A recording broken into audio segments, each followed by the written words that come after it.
Good morning and welcome to My Catechism. I'm your talk show host, Father Lucas Inoc, and as usual, my co-host is Brad Adam Ampier, the President of the Catholic Faith Defenders in the Archdiocese of Cebu. Today is the second Sunday of Advent according to our Church's liturgical calendar. And our Gospel reading today is taken from the Gospel of Luke, chapter 3, verses 1 to 6. And this is about the beginning of the ministry of John the Baptist in the Jordan River. Now, this is very important because John the Baptist is considered to be the prophet of Advent.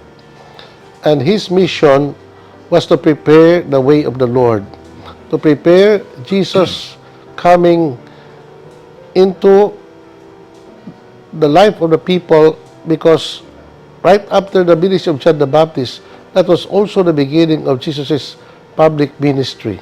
And this is something that we are about to reflect on today's gospel together with my co-host, Brother Adam Ampier. So we'll pause for a while for a short break. Please stay with us.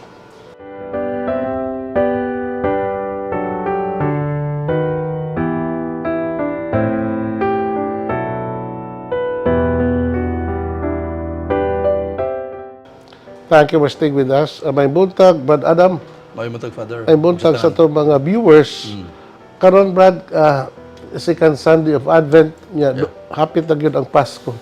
So we'd like to greet our viewers, advance Merry Christmas. Merry Christmas. Also advance Happy New Year. Yeah.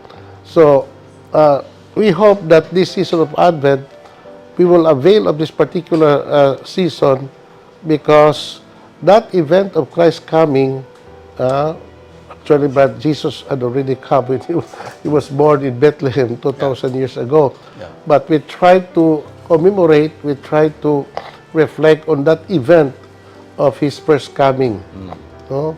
He came first as a child, and then he grew up, and then he preached the good news of the kingdom, proclaiming the good news of the Father, and also healing all kinds of sickness, and expelling demons, and eventually he suffered and died for the salvation of the world.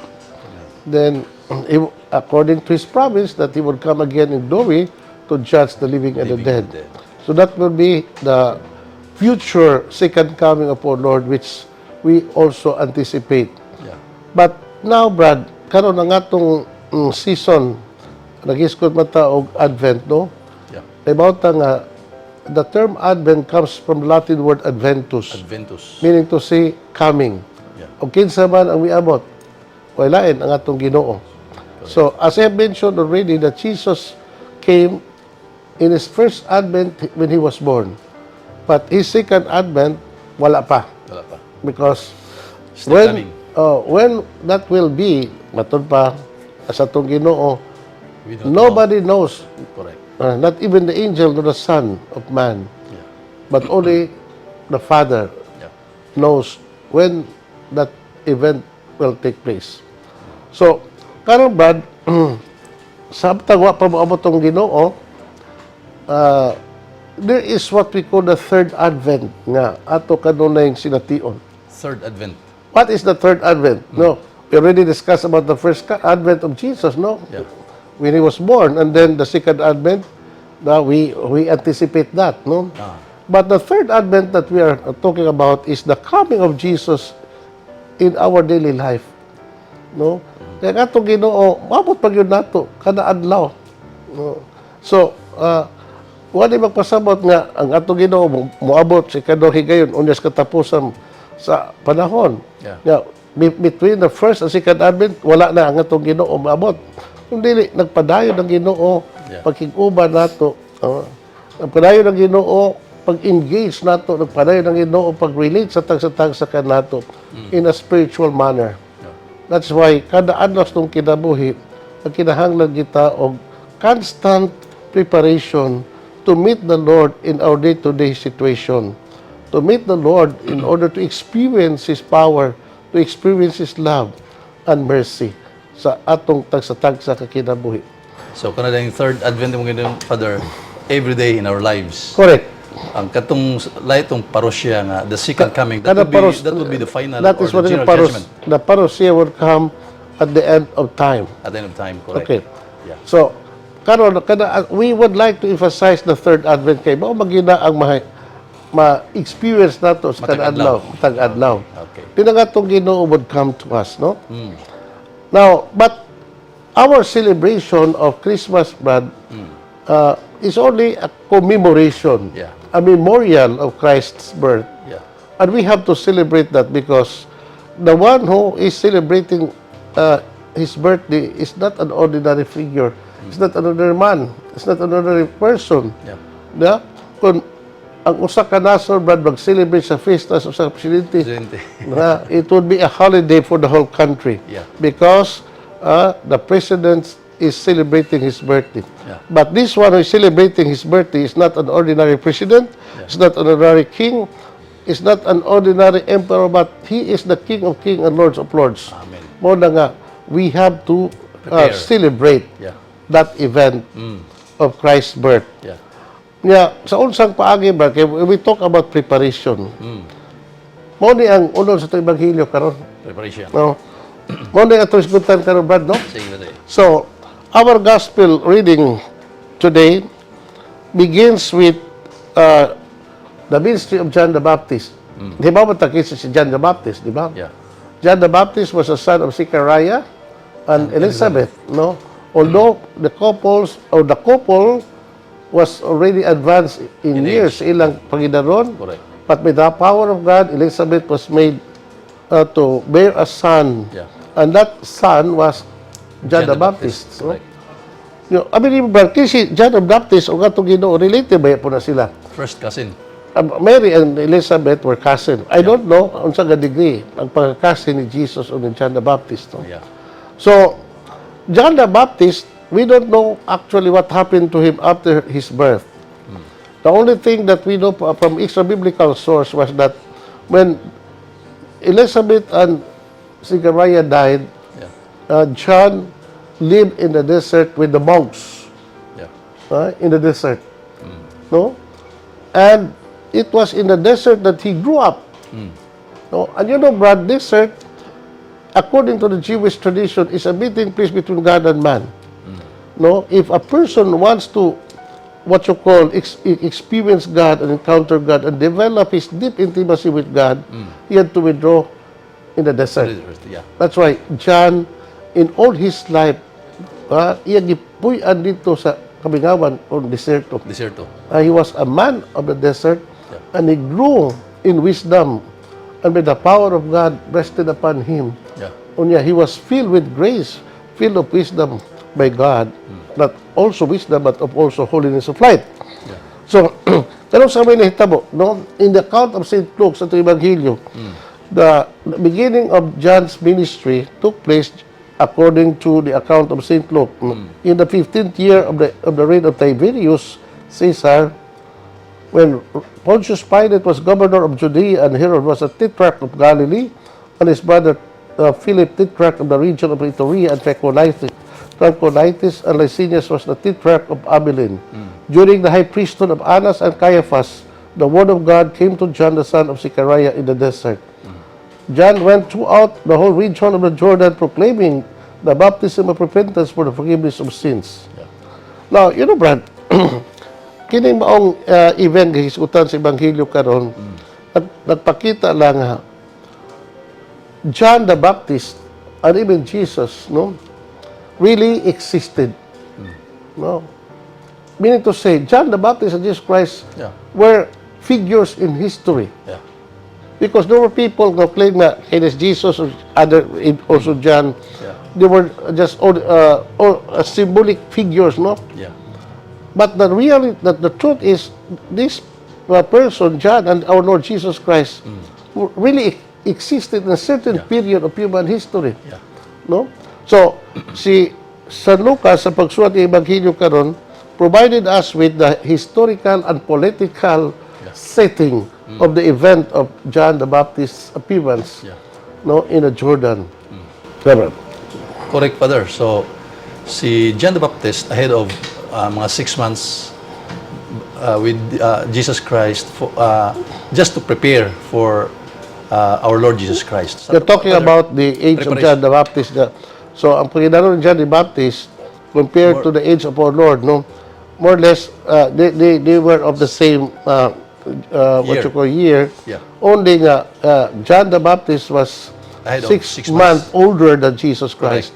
Okay. That is Because on the 6th month, yeah. when Elizabeth was conceiving John in her womb, the angel of the Lord came to Mary and announced to her that she would bear a son and she's to name him Jesus, etc. Yeah. Okay, Brad. That is correct, Father. So that is why we are also to prepare ourselves, as Jesus said in Luke chapter 12, verse 40, prepare yourselves because you do not know when the time will come. So that is why kita, Father, sa atong sa galingon, we have also to prepare ourselves, most especially in matters of faith and moral in our spiritual life. That is part and parcel of preparation of ourselves. Okay, Brad. So, as I've said, no, nga kini si John ug ang atong Ginoong Kristo were really men who existed or who lived in a certain period of human history, no?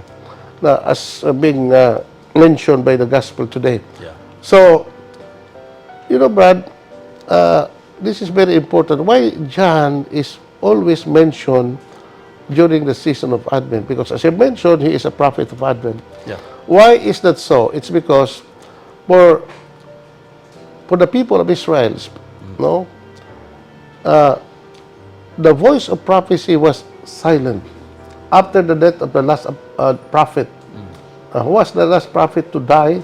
Was the prophet Malachi and the prophet Zechariah. Yeah. That was 400 years before the birth of our Lord. Yeah. So, during that time, with the death of the last prophet Elijah and Zechariah, the voice of prophecy in Israel was silent. There were no more prophets Yeah. sent by God, as if God was silent in order to prepare the hearts and the mind of the people of Israel for the coming event that would come to them. And that would be not just an ordinary prophet, but his son. And these things we will continue to discuss after this short break. Please stay with us.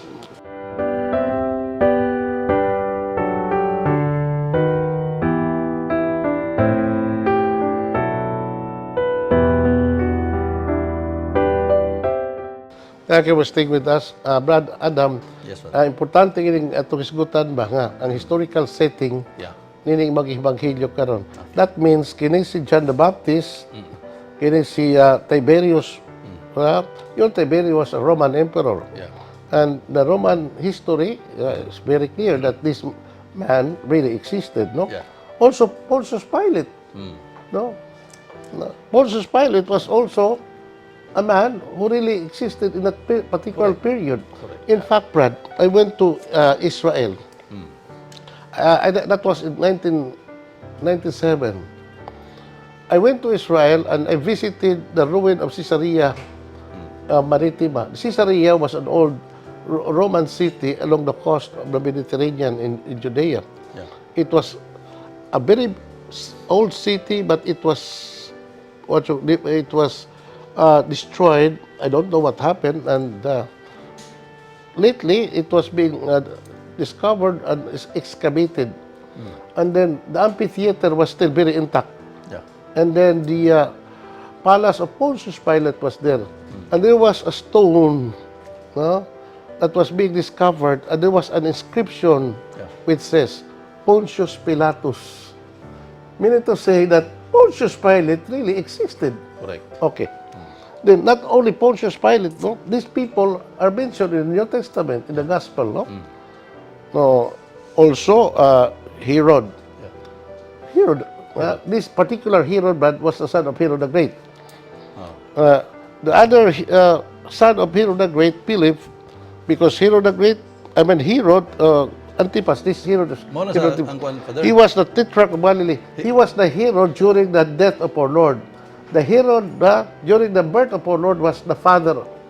Katong Herod the King. Herod, yes, Herod the Great.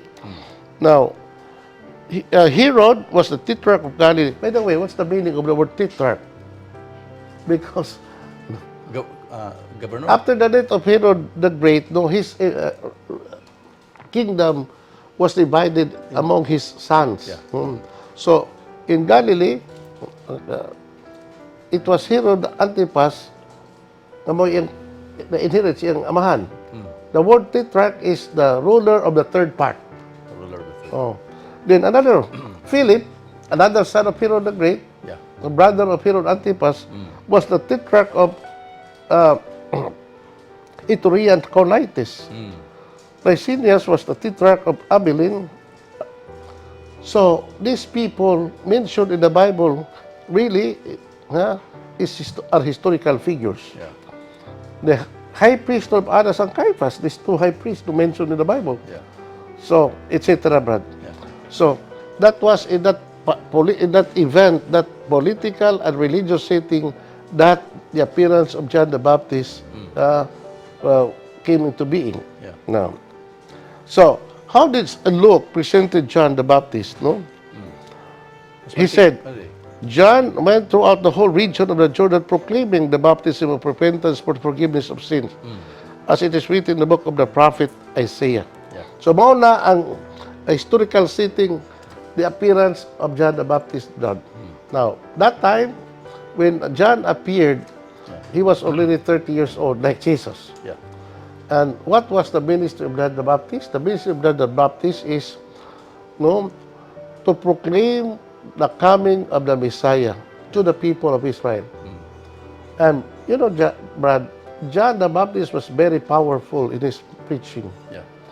People from all Judea, in all Jerusalem, and the whole region of Israel flocked to John the Baptist because, as I have mentioned before, that for the past 400 years, the voice of prophecy was silent in Israel.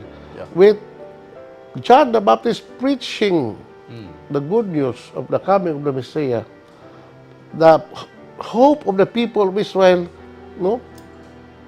was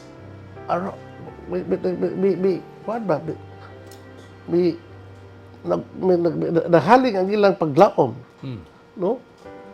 Kay finally, they have heard the voice of a prophet again. Yeah.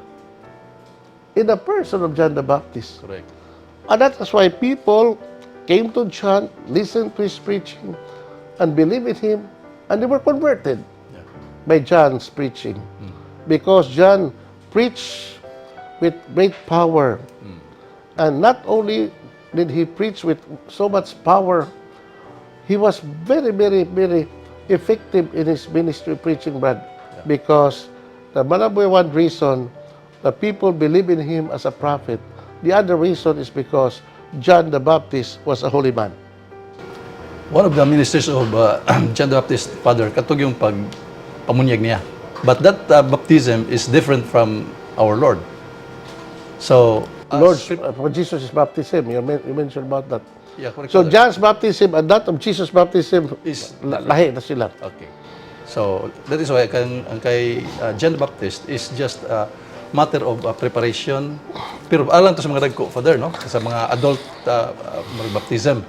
For that Aminin matter. niyo, Brad, kining baptism of John, that is a normal, what you call, ritual sa mga Hudiyo, Brad. Okay. You know, it's not only John who baptized during his time. Nga naman, John's baptism is an ordinary ritual of cleansing. A ritual of cleansing. Yeah. Ang mga Hudiyo, Brad, kanang gibuhat ni Juan pagpabunyag, normal na sa mga Hudiyo. They did that as an ordinary fact of life, no? So, dili to sacrament parehas kay Well, Jesus it was Christ. not a sacramental baptism, Correct. but it was just a mere ritual, no? Not also may purpose nga ang tao pabunyagan. Not the baptism of Christ, but the baptism of John. John, okay. It is a rite of cleansing. It is a rite, external rite that a person nagbagpo siyang kinabuhi, mag-usap siyang kinabuhi, that's why he had to undergo that rite of cleansing. Now, you know, Brad, in baptism, the essential element of the rite, whether it is non-sacramental baptism, like the baptism of John, and that of the sacramental baptism, which is the baptism of Christ. No? Yeah. Water is what we call The the matter, matter, yeah. of the rite and the matter of the sacrament. So, you talk about baptism, water is the most essential aspect. Correct. No? Without water, there can be no baptism. Yeah. So, ang tuyo ni Juan, Brad, nga nung namunyag siya, kay lagi, pag andam sa kinabuhi sa mga tao, pag dawat sa itong Ginoo nga sa dili madugay, moabot na diha kanila. Nakaroon, Brad.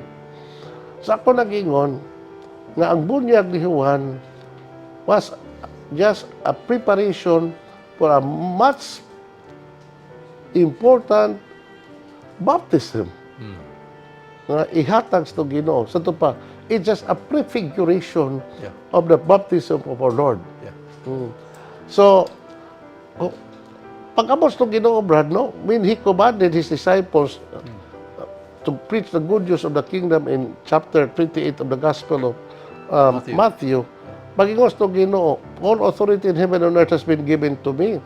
Go therefore make disciples of all the nations, baptizing them in the name of the Father, of the Son, and the Holy Spirit, Correct. no, etc. So, that baptism of Jesus Christ is superior to that of baptism of John. Yeah. In fact, when the apostles of our Lord began to baptize the people, it was not John's baptism that they administered to the people. Yeah. It was Christ's baptism, Yeah. a sacramental baptism, Correct. the same baptism that we receive. Yeah. So, wala yung baptism ni John, Brad. Umana to yung baptism. Wala na Father. to. Okay. Ang katong form sa baptism of John, Father, and baptism of our Lord Jesus Christ, lahi kay the form of the baptism of our Lord Jesus Christ is in the name of the Father and of the Son and of the Holy Spirit. Correct. Yeah, that's true. Pero sa panahon sa kay John Baptist, Father, unsa may ilitok ni ato? Unsa yung You know, Brad, there was no formula. no formula?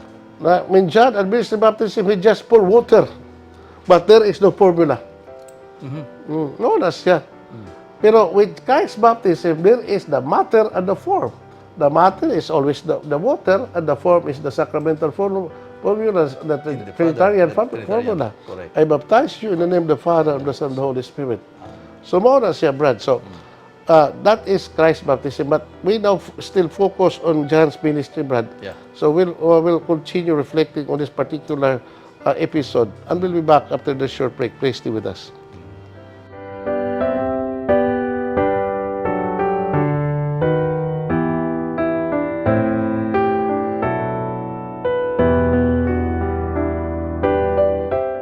Thank you for staying with us. Brad, anong ginato masabtan ang tananong atong gidiscuss since the beginning of our program today. So, it's better that we have to read the whole text of the Gospel. Yeah. The Lord be with you. And with your spirit. A reading from the Holy Gospel according to Luke. Glory to you, O Lord.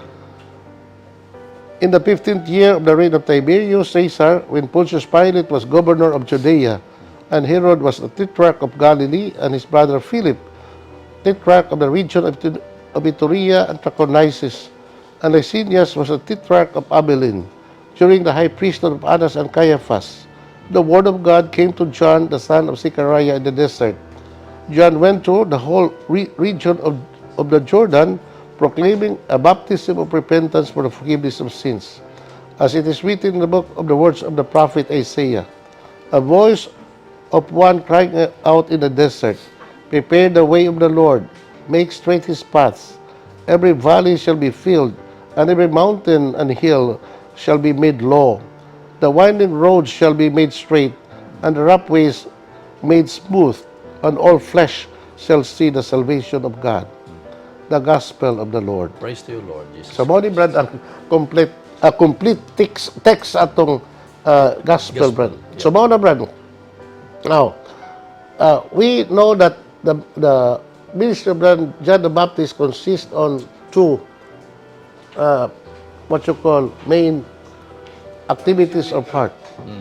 So, the ministry of proclamation of the word and the ministry of baptism. So, mo na siya, Brad. Now, ato naman naghisgutan, Sige, Brad, yeah. nga si John, namo niya gayon, no? Yeah. O ato na sa naghisgutan, Brad, nga ang rason why he came, because, you know, Brad, he was the fulfillment of the prophecy of Isaiah. A voice cried out from the desert. So, that prophecy of Isaiah was fulfilled in the very person of John. You know, Brad, kanong sa manin, may eksisi propita Isaias. Marang 700 8 AD, BC. between 700 to, 8 to 700 BC, Brad. Yeah. So the gap, no, Yeah. between the time of prophet Isaiah and the time of John the Baptist was about 800 years. 800 years. So the prophecy concerning the birth and ministry of John the Baptist, no, took place around 800 years before Christ. before Christ, and now it is being fulfilled Yeah. by John. Yeah. So John is the fulfillment of that prophecy. So the voice crying out in the desert. Mo ni ang mention, gi-quote ni San Lucas, Brad, from the book of the prophet Isaiah. Yeah. Now, this is a very poetic form of prophecy, Brad, kay bingon, a voice of the one crying out in the desert, prepare the way of the Lord, make straight his paths. Yeah. Now, unsao man pag-andam sa dalan sa Ginoo, Brad, kay kining dalan isgutan dinhi, Brad, dili bini usa ka actual nga dalan. Literal nga dalan. But this is what we call symbolic nga dalan, Yeah. no? Or figurative language, no? Actually, kadang kabang quotation is a very figurative language, no? Yeah. Prepare the way of the Lord. Sa unsang paagi nga imong tuliron ang dalan padung sa tong Ginoo. Unsa bang dalan na, Brad, nga imong tuliron? Ang dalan sa imong kinabuhi, sa imong pagkatao, ang naghiwi-hiwi nimong batasan kinahanglan imong tuliron. Tuliron. No? So ingon na. Sunod. Every valley shall be filled. No? Unsa bang mga valley, Brad, nga ang mga valley, ang mga walog sa imong kinabuhi kinahanglan imong pilapan. Unsa may valley, Brad? Mao na mga valley sa imong kinabuhi ba nga kakulangan nimo pag-practice og mga virtues, Brad. Especially the virtue of humility, the virtue of charity, all other virtues, Brad. Kada maong walog nga walog sa imong kinabuhi, imong ginang punon diha sa pagbansay nimo sa mga mayong hiyas isip mo sa kabayang tao, Brad. Sa to pa kanang gisgutan ng valley, Father, more na og vacuum sa imong kinabuhi during the time sa okay, spiritual life nimo. I would like to quote, Brad, no, sa Ebanghelyo ni San Marcos ba, also San Lucas, nga there was a young man who came to Jesus and said, Lord, what must I do to inherit eternal life? Yeah. And Jesus said, if you want to inherit eternal life, no, follow the commandment. Which commandment? The Ten Commandments. Mingon namang batanon, I have kept all these commandments since I was young. Correct. No, and Jesus said, Yeah. there's one thing lacking in you. Yeah. You are rich, go and sell all your Property. possessions and give the money to the poor. Then come back and follow me. Yeah. When the young man heard that, Yeah. no, he went away sad Yeah. because he had so many possessions. Yeah. Now, pag ingos ng Ginoo, there is something lacking in you. So, what specific thing that is lacking in that person na maayo ba siyang tao kay nagtuman man sa kabuton sa Dios? Katong 10 commandments digi Oo. tuman niya. So, but ingon itong Ginoo, there is lacking in you. What was lacking in him? His charity. Charity. No? That was his valley. Na, mo na mga tana tas nung tagsa-tagsa. No, what is our individual valleys of life? Kaya ba nato, Brad? No, in other words, what are lacking in us atong pagkatao ba? Ba nato, kuwang sa pagpasaylo, kuwang sa pagtabas to isi katao, kuwang sa pagtaos to ginikanan, kuwang sa pagpaningkamot, no? Mo na nga, these are our valleys that we have to fill in with all good virtues atong kinabuhi. Ya karon mga bata-on rin daghang kay mga valleys na. Daghang kay mga valleys. Sige naman nag-TikTok rin. Okay. Another thing that you mentioned in him, Brad. Sige. The winding road shall be made straight, and the rough ways made smooth. Yeah. Unsa man yung mga winding road, Brad, o mga gansal-gansalon nga dalan, nga kinahanglan atong tuliron o atong abunuhan. Yeah. O na, Brad, ang mga gansal-gansalon sa atong kinabuhi, nga itong mga daotang kinaiya, daotang batasan, no? Daghan nato, Brad, Kristiyanos, but our life is very far from the kind of life that we have to live, no, as Christian disciples of Jesus Christ, di ba? Yeah. So mao na nga kini mga rough roads sa atong kinabuhi. Kini mga naghiwi-hiwi nga mga dagas tong kinabuhi. Kinahanglan ng tuliron ug atong abunuhan. So mao na, Brad, no, that these are symbolic languages that that the prophet Isaiah wrote and quoted by the Gospel of Luke. Na very really man kay sa atong sa ulog din panahon sa Advento, Brad. In other words, in order for us to prepare to meet the Lord, no, kinahanglan nga ato ng atimanon ang atong kinabuhi. Kinahanglan nga ato ng husayon ang atong kinabuhi. No, kinahanglan itong tarungon na itong kinabuhi. Mao na nga, the season of Advent is a time for renewal. It's a time of conversion, no? And the call of the moment during the season of Advent is metanoia. You know what metanoia is? Conversion of hearts. So that is a Greek word meaning a change of heart, no? Yeah. In other words, pagbag-o sa imong pagkatao. O ang pagkatao aron mabag-o, kinahanglan bag-ohon nimo ang imong kasing-kasing. Yeah. Because what kind of heart that you have, no, is mausap ka na magtudlo kung kinsa ka. So the quality of the hearts that you have would reveal the kind of person that you are. Yeah. If you possess a good heart, then ang imong pagkatao maayos. Mao nang ingon tong Ginoo, blessed are the pure of hearts, for they shall see God. We must make our hearts pure. Yeah. We must cleanse our hearts from all vanities of sin, so that we will be mamahimo, mga maayong tao, no, righteous na pagkatao, merciful, loving, and holy. Mao na nga, doon ay penultihon, doon sa mga tao nag-ingon, be careful with your hearts. No? Be careful with your hearts, because your heart defines what kind of a person you are. Yeah. If your hearts are pure, you are a pure person. No? But if your hearts are corrupt, no, then you will also be a corrupt person. Kanang corruption, Brad, kung sa may kahulugan ng pong corruption, doon ka mas pinulugan nga Latin, corruptere. Cor meaning heart. Rapture meaning rapture. So, the rapture of heart is what we call corruption. So, why are people so corrupt? Because their hearts are also ruptured.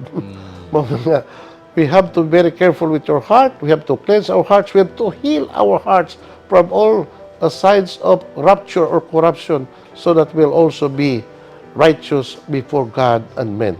Salamat kayo ug may buntag natong tanan. Amen. The Lord be with you. And with your The spirit. Almighty God bless you. The Father, the Son, and the Holy Spirit. Thank you and good day. Praise the Lord.